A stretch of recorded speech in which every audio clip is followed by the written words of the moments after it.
mean, when the more and more we see these performances, it's getting harder and harder to justify him being the manager here. Yeah, it's very true. Like I said, I think up to this point, with the amount of stinkers that we've seen, and this is like all-time stinkers. This is not even just like, yeah, you're right, you had a bit of a bad performance and we move from. This is like proper stinkers where we don't even look like scoring. We don't have any chance, even half chances to score, and we're getting open up, consistently throughout the game. Where a lot of these stinkers that we've had, we've conceded goals. We should have conceded a hell of a lot more in the game as well. So there's a long list growing, and they are sackable offences. But it's just about what you think a plan could be moving forward after that. And I don't even think there is another alternative plan that kind of saves the season for us. Like, that's where we're at right now. What's that saying? Romano, just reading, he said there's pressure, there's internal talks, but still waiting to see results improving. Frank knows that the rhythm must change soon. Yeah, look, he's a man seriously under pressure, Thomas Frank, right now. And we've been saying that for weeks and weeks. And it looked like, he kind of, the pressure died down a little bit after the last couple of results, but it's bang there now, bang in there now. I'm listening to Frank, and he's like, after 3 good performances, it was a bad performance. Like trying to say, actually in good form it was just a one-off. Like, no, I'm not having it. And also, he's lumping in the Newcastle game as a good performance. I'm sorry, it just wasn't. And we were saying at the time, we got absolutely lucky with a absolute shank of an overhead kick in the last minute to get a result in that game. We deserved nothing in that game. Like, we got very, very low. We barely created anything. Newcastle were truly deserved winners in that game, and we got absolutely lucky to get anything out of that game. So the fact that he's lumping that in with the good performances seriously worries me.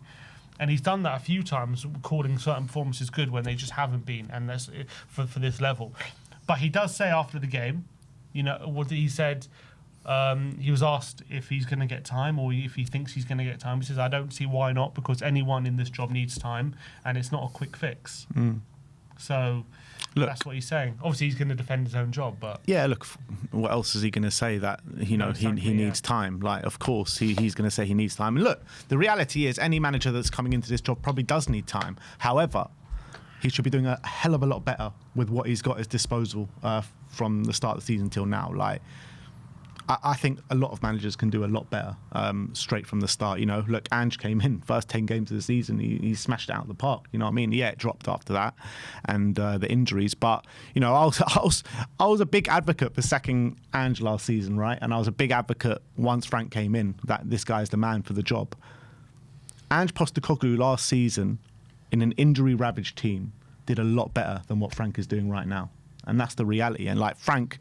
Yeah, fine, he's had a few injuries to contend with, but he still had Mickey van der Ven and Coutinho Romero for the most part of the season. He still had a capable 11 to pick from every single week, I'm not having that injuries are hampering Frank right now, because they're not. Yeah, I know Maddison's out, Kulusevski's out, and he has had injuries, but nowhere near to the level of what Ange Postecoglou had.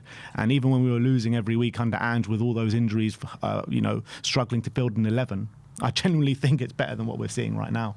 And even last season, it was only really right at the end where we were getting absolutely battered, and when we were not in games. Even during the height of the injury crisis, a lot of the games were very close. We're losing by the odd goal. Not saying we were unlucky or we didn't deserve to lose, but they were close games. We would create chances, we would concede stupid goals, but the games were way more even than we're seeing now. And he's got more now. He's got Kudus now. He's got Javi now. He's got Palhinha now. You know what I mean? It was only really when we were focusing on the Europa League, when we played those games like Liverpool away, Palace at home, like those were real batterings, and those are like what we're seeing now, but we were going for the Europa League at that point.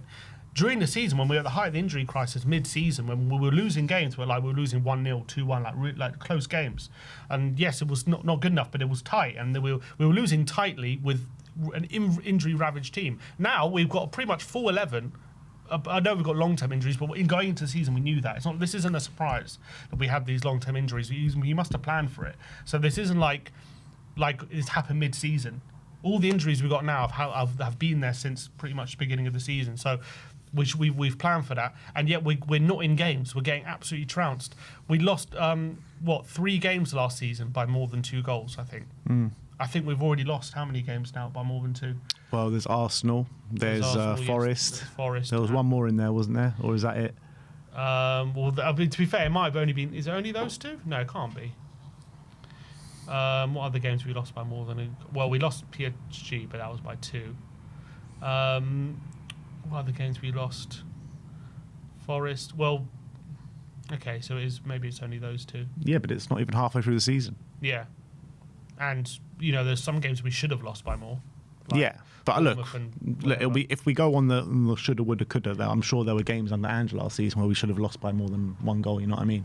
So we can sit here analysing each and every game and all the stats and everything that we remember from the game. The more damning thing is, this season, we have played 16 games. In 10 of them, 10 games out of 16, we've created less than 1 XG. Yeah, it's mad. It's mad. I've never known a Spurs team, and I've seen some bloody poor Spurs teams over my time, I've never known a Spurs team to create as little as this, Obviously, we had the Nuno, kind of 10 games from Nuno, and that was probably very similar in terms of chance creation, but apart from that little period where he got sacked after 10 games, I don't remember any other Spurs manager creating so little. And everyone was saying, oh, Jose Mourinho and Conte, such defensive football. We created a hell of a lot more each and every game under them. They had a plan. They had a plan of attacking. Whatever you want to say about Conte and Mourinho, when we did attack, we attacked. And we were looking dangerous. And we looked like, I know we had Son and Kane, but we had a plan to score goals. Yeah. Like there was a clear plan of action. This is how we're going to attack. I don't see a plan at the moment. And it didn't take Conte long to implement it. It didn't take Mourinho long to implement it. Like, you shouldn't need half a season to start seeing green shoots. Both those managers came in halfway through a season as well. Exactly. Like, the whole thing, give it time. Again, as I say, I understand that, and that's fair enough. But at the end of the day, you need to be showing what you're trying to implement. You need to be inconsistent. If you're an inconsistent, that means there is also some good as long as some bad. We're not seeing much good at the moment at all. Like, when you're looking at giving a manager time, you have to see some green shoots of improvement of what he's trying to do. I don't think anyone is happy with what we're seeing right now. In terms of what the aim is, I don't think anyone really buys into what he's trying to do, even if it's going well, let alone right now when it's going horrendously. I think the players just look completely lost on the pitch. I don't even know if they're not buying into it. They're not showing any sort of fighting for the manager on any sort of consistent basis. So I genuinely don't know what we're doing here. Spence is looking, Jed Spence yesterday, man, and it's not the first time, you know what I mean? We saw the thing where after Chelsea, he completely blanked Thomas Frank. He gets taken off. He chucks his shirt. I saw it in front of my own eyes. He chucks his shirt down. He goes and sits down, and he's literally staring at Frank for the rest of the game, and he's making signals, and it looks like he's just complaining about Frank. Obviously, we don't know what's actually being said on the sidelines there, but it looks like he was just complaining about Frank. Mm-hmm. That's what it looks like. So optically, it looks awful from every aspect, and I just can't see any belief from these players from what Frank is trying to do at Tottenham right now. That's the poorest thing, because when you're this far into a season, we're 16 games now into the season, we're so close to halfway, and the players just look lost. You thought they'd have some sort of identity now, some sort of way, some sort of patterns of play. There's nothing. They just, as the weeks progress, they just look more lost and more lost and more lost. The more the players get integrated to the team, the worse they look. It's baffling.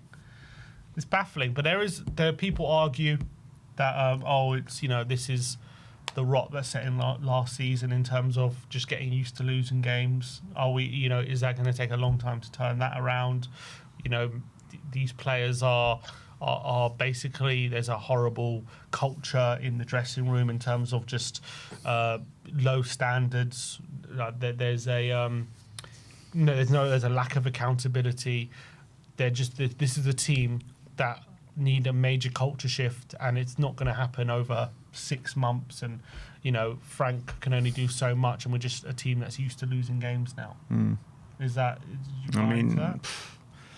Not really, because I think if we had a manager that could actually produce something on the pitch, then that probably wouldn't be the case, and we'd be actually seeing something by now. To see absolutely nothing, if we were still losing games, we're actually seeing something, that would be something else. But it just seems to be getting worse and worse. Fine, the mentality within the club hasn't been great for a number of years, but these players at Europa League, they just won the Europa League.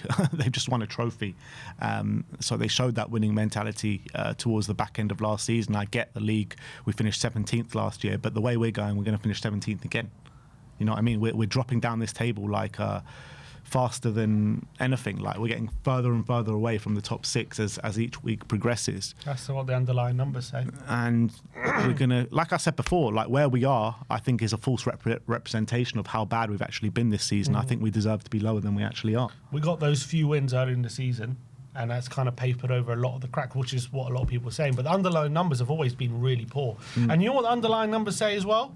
They say we're far worse away from home than we are at home. Yeah, that's mad, isn't it? That's what they say. So this best away form in the league, I think it's going to have a sharp decline. But you know, you saw it with Brentford last season. Like, at the beginning of the season, they were really good at home, or they were really good away, and then it completely flipped and they couldn't win at home, and then they won loads away. That could be happening with Spurs right now. Maybe, you know? yeah, potentially. But it says here the expected goals difference at home is like 0.1. We're 0.1 worse off per game usually at home against opposition. Away from home, it says we're 0.7 worse off per game. So we concede 0.7 more XG per game away from home against opposition. So, like, that tells me, like, we're in a false position away from home. Like, we're not going to keep winning these games. And I think yesterday was a prime example. I think that we're going to see if we carry on like this, we're going to see results like yesterday more and more often, I think. And I think it's been a bit of a mirage, this whole away form, in my opinion. Yeah, you're probably right.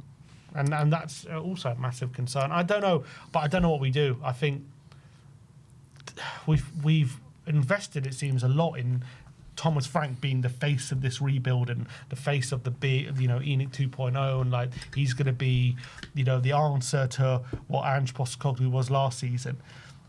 And so to change it after 6 months, or not even, would be seen as obviously a massive failure and a massive embarrassment. So I don't know if they change it. The thing is, right, who's appointed Thomas Frank, right? It was Vinay, Johan Lang, and Daniel Levy, right? Johan Lang has worked with Frank before. They're buddies. They've got a history together, so he's going to want to give it every opportunity to turn it around. On top of that, though, there is a flip side to it, saying Levy's not here anymore, so the board could actually come out and hide behind that and say, you know what, this is Levy's appointment. We want to start from scratch. So it'll be interesting to see which way they go for it. But if Johan Lang is a big decision maker in this, I think he's going to want to give it as much time as possible. Yeah. And I think the reality is, what choice do they have? Yeah. Like, unless Xavi, you want to give him a go, but can you really see Xavi either agreeing to a 6-month deal, or do you see Tottenham giving him a 3-year deal? I don't see either of those really happening. No, if you're going to bring Xavi, it has to be a long-term appointment. Exactly. Do you see Tottenham trusting Xavi with a project right now? Maybe they would, but I don't know. I think they could have gone for him this summer, so they're clearly not convinced. I see the only way this is going to go, in my opinion. I don't think we sign a long-term manager this season. I think it will be at the end of the season, if anything.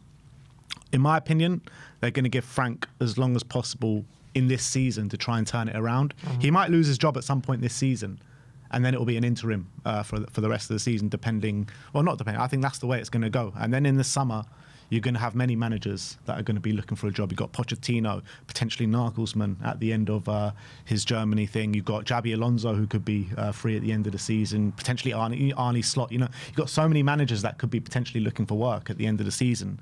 So I think it's just going to be the club are going to be saying, or putting out the message saying, we've got full belief in Frank, we want to wait for him to turn it around.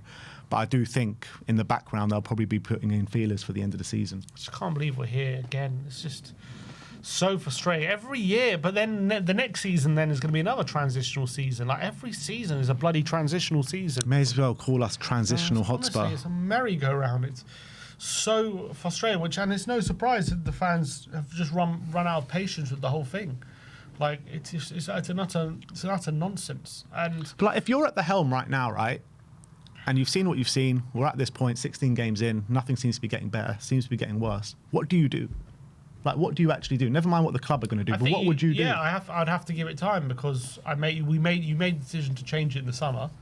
when there was, whatever you want to say, there was an excuse to not change it. I understand the reason to change it. Yeah.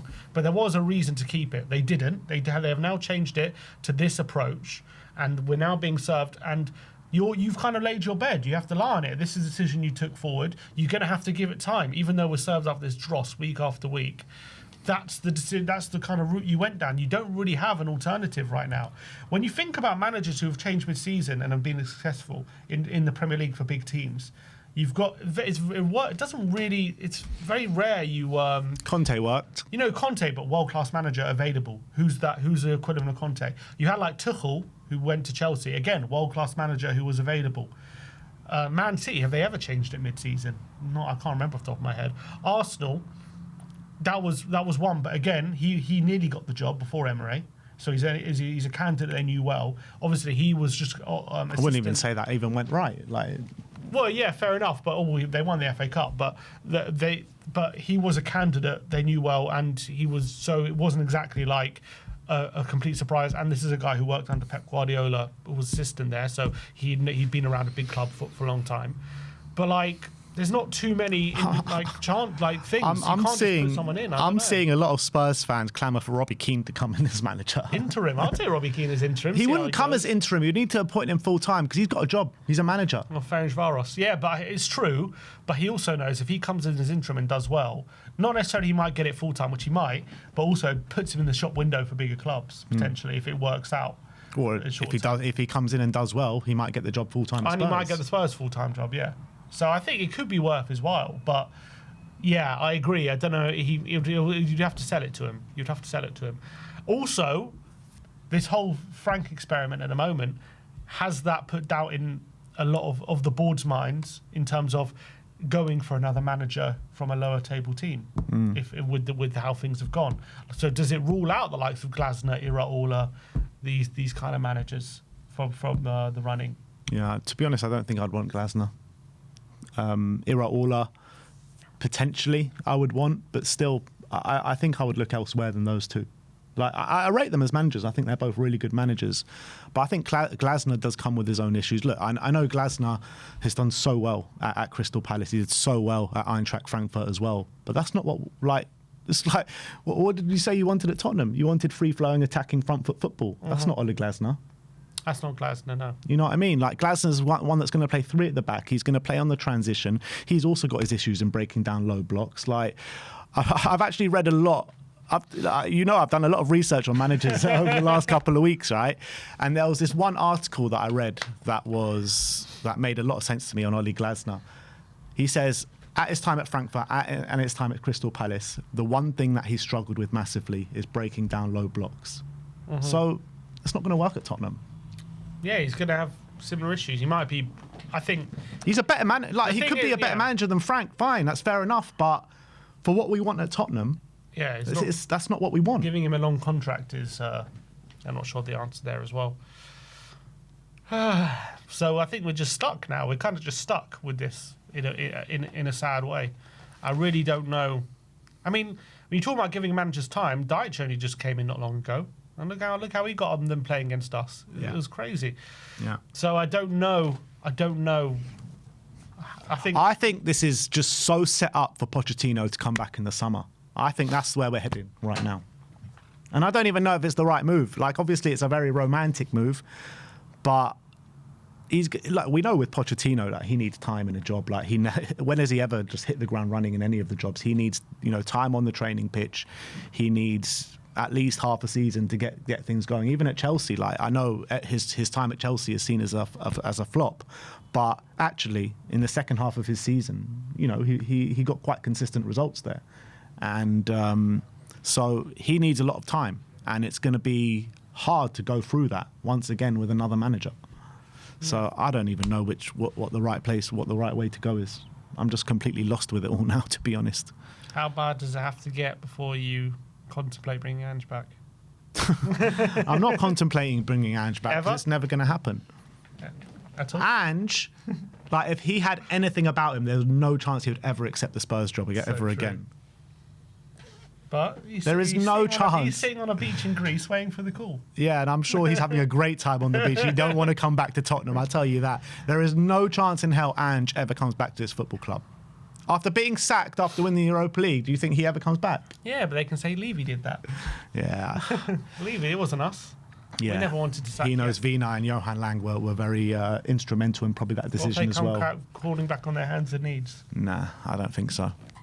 I don't think he ever comes back. Would you ever consider it at all? Would I consider it? If we keep getting served up these performances? No, because I think there are other better candidates out there. Just for 6 months? 6 months interim. Yeah. And till the end of the season. Yeah. It's better than this dross, to be honest. Wouldn't you be curious? If you take me back to the parade when he said season 3 is better than season 2, then yeah, I'm giving you a lifetime contract. But do I want to go back to Ange? Probably not. I just think we need some stability at this football club, and Frank's I don't supposed to give know. us stability. Yeah, I know, and he hasn't. It's just getting worse and worse. We need daring. We need risk. That's what we need. Not stability. We need risky stability. Risky stability. Any risk? Any risk-taking stable guys out there? I genuinely am at a loss for ideas of where we go now. I think the only option. I think we're just stuck. I think the only option is to stick with Frank until you can't stick with him anymore, pretty much. And I think if it keeps going the way it's going, how long does he actually have left in the job? Like, in terms of these specific performances, I don't know how much more I can stomach of this before I'm fully Frank out. I'm not going to lie. I was saying to you, get Brendan on an interim. But even Brendan's got a job now. Brendan's gone to Saudi or Qatar, one of those places. So he's out of a job. So he's out of the market. I don't know, man. Matty Wells, give him Matty. He's got a job. Season. Yeah, get him before he takes the job. He flew out to America today, I think. He ain't has he? Apparently, he was flying out the day after the game. Harry, give Harry. Harry 6 Redknapp. months. God. Liverpool did it once, didn't they? They gave Dalglish. They brought back Dalglish, yeah. Sacking Hodgson. Can we give Harry? Glenn. Give Glenn an interim. Get him stop talking about going to heaven or hell or whatever he was The talking thing is, about. we all laud Justin Cochrane, and Cochrane nearly got the Brentford job. Mm-hmm. But Cochrane, does he not have the same ideas as Frank? He's Frank's guy, and that's they've been working in tandem with each other. He works for England as well, doesn't he, Cochrane? Yeah. You would think he's not got it was a bit like when we put Stellini in charge after sacking Conte. Yeah. It was like he was just doing the same thing, but worse. but worse. Yeah, he was just a shitter version of Conte. I don't know. I just think we're gonna have to part with it. But if he keeps putting in, if these dross performances keep persisting, I don't know. I don't know how much more the fan base can stomach. I know. It's already getting so toxic and disgruntled, and so much apathy towards the team and the manager and playing staff. It's just, I can't believe we're here again so quickly. It just seems like managers' shelf life at Tottenham just seems getting shorter and shorter and shorter. Yeah. It's just baffling, isn't it? This football club. And how many more apologies from players can we take after every bloody game? We're getting an apology. It's like they all have the short string. Whoever picks up the short string has to do the apology after the game. Yeah. You know what I mean? Yesterday it was Pedro Porro. And I'm like, I don't want to hear this apology from you, Pedro. Just perform on the day. He was shocking yesterday, Pedro. Oh my day! I praised him so much for his kind of uptick in performance last couple of games, but this one was probably his worst performance of the season. He was getting rinsed down that side. He couldn't put a 5-yard pass in either. It's just stop with this shit apologies every week and actually just try for the team on the pitch. It's like they should stop marketing these as Tottenham games and just say these are Tottenham apology tours. Literally. CFC apology tour. As Daigle put it, going around the country apologising. Literally, we went up to Nottingham yesterday for nothing but to bring home a scarf. That's all we went for, just to go scarf collections. Honestly, this club. What can I say, man? That's our match review. Let us know in the comment section below your thoughts on the game.